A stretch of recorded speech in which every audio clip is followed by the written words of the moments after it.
How's it going, everyone? It's Daikin here, bringing you another Persona 4 Arena Ultimax video. And today we're going to be talking all about shadow characters. So essentially, what is the difference between the normal characters and the shadow characters, and what changed for the shadow characters in this version of the game that we have on console? Because remember, this is the version 2.5, which is the 2.0 version that was only in arcades previously, but now we finally have it on console. So a few things did change when it comes to how the shadow characters work. So if you don't know, a bunch of characters in the game have a shadow version. So if you click on a character, then you'll see the shadow version of them. Not every version, or not every character has this. Few characters don't, like Sho doesn't, Minazuki doesn't, Marie doesn't, Elizabeth, Adachi doesn't, and Margaret doesn't, just to name, I think that's all of them. Oh, and Shadow Labra, she doesn't. But yeah, majority of the characters in the game actually do have a shadow character. So let's go and break it down and talk about exactly what makes them different. So now that we're in the game, what makes a shadow character different? Well, lore wise, they glow blue, they have an evil smirk, and they are the true self. That's it. Video's over. We're done there. But really, there's a lot of differences when it comes to actual shadow characters. First of all, you'll notice that they have a different type of burst there at the top of the screen. So the burst is going to be different because this is going to be the way they use Shadow Frenzy. So Shadow Frenzy is the mode where shadow characters can actually use their meter in a different way than normal characters. So there's a couple of general differences that you should know about shadow characters that we're going to talk about first. So one of the first general things that you'll notice when it comes to shadow characters is that they don't have an awakening mode. So awakening mode, of course, is going to be the mode when your HP is at 30% or below, and then you gain the additional meter, your health bar turns yellow, and then of course you get the red meter bar in 150 meters. So this is the cool picture that shows up right there. So they don't actually have that, but instead they can actually use their awakening supers at any point in time that they want to. So this is her awakening super, the super that you should only have access to when you have 30% life. However, if I change my life to 100%, as you can see, I still have access to this super. So this doesn't change. You actually still have access to this super. So that's one of the benefits of actually playing a shadow character, is that you always have access to that. Another change that you wouldn't really notice unless you start playing them is that they have a little bit more life than average. So to compensate for them not being able to go into awakening, because when you're in awakening you actually take less damage, they just all have about like 2,000 more HP tied to the normal HP of what the character would originally have.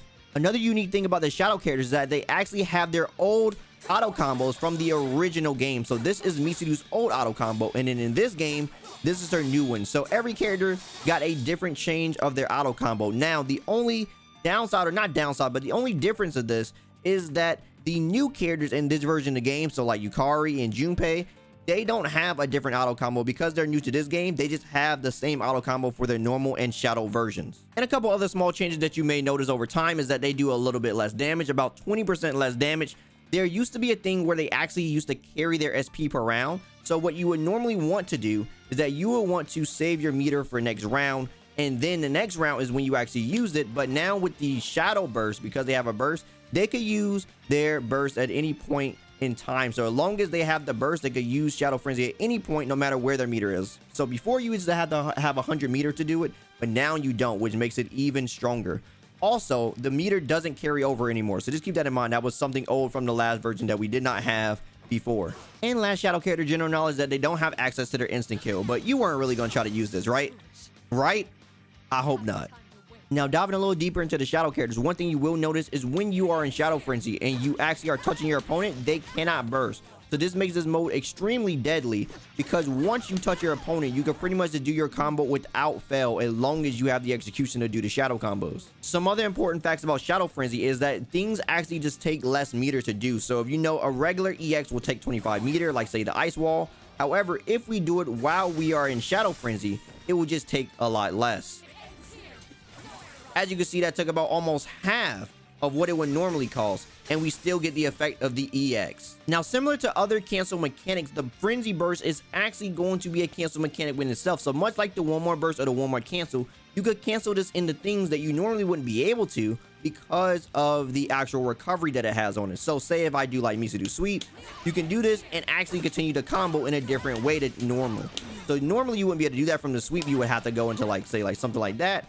But because you actually recover in time, you can make a new route much like how you would if you spin the meter or if you did a one more burst. So what this essentially all means is that shadow characters now have access to a defensive mechanic like the burst, but at the cost of not going into Shadow Frenzy for a little while. So as long as you're okay with not going to Shadow Frenzy, you can play the normal shadow character but still have access to your burst. So maybe the 2000 life isn't enough, maybe you're going to die. Well, if you need to burst, then you can burst to save yourself and still go for the round like that. Now, one thing that was in the last version, and I'm not sure it's in this version, is when you kill someone with a little bit of your SP gauge left when you're in frenzy mode, you actually carried half of that back into the next round. But essentially, because you don't carry meter into the next round in this version of the game, I would assume that part is going as well. And the real last big piece of the puzzle that makes Shadow Frenzy and Shadow characters so unique is that when you're in Shadow Frenzy, it does not matter how much meter you have left. You can have one left. As long as you have one left, you can get an EX super, which usually calls 75 meter out.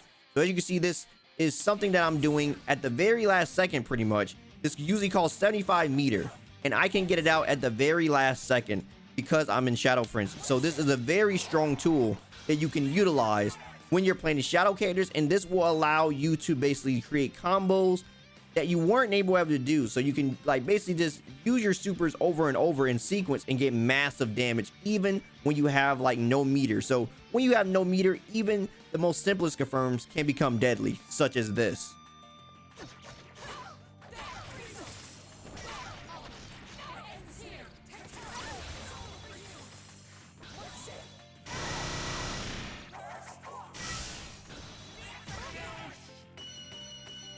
As you can see, it get pretty crazy really fast just because you had enough to do a super. So basic confirm with 0 meter at around 50, 55, 60% for Mitsudu can kill her because of Shadow Frenzy. So that is the power of a shadow character and of course of Shadow Mitsudu. And lastly, for my number crunchers out there, just to give you guys an idea for the shadow burst reduction, let's just go over that real quick. So when you actually do an EX, this is going to be 10%, so it's only 10% of your gauge.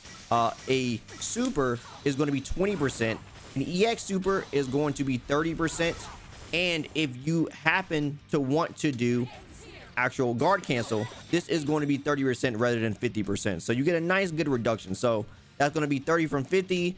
This is going to be 30 from 75. The other super is 20 from 50, and the EX is going to be 10 from 25. So those are your numbers for my number crunchers out there that want to know the actual specifics, so you can start coming up with some ideas of your own. Anyway, as always, I hope you guys found this useful. If you like anything I had to say, drop me a like, I greatly appreciate it. And if you want more from me, follow my socials. Also, don't forget to subscribe and turn notifications so you know the next video goes live. As always, my name is Daikin, and I'll see you next time.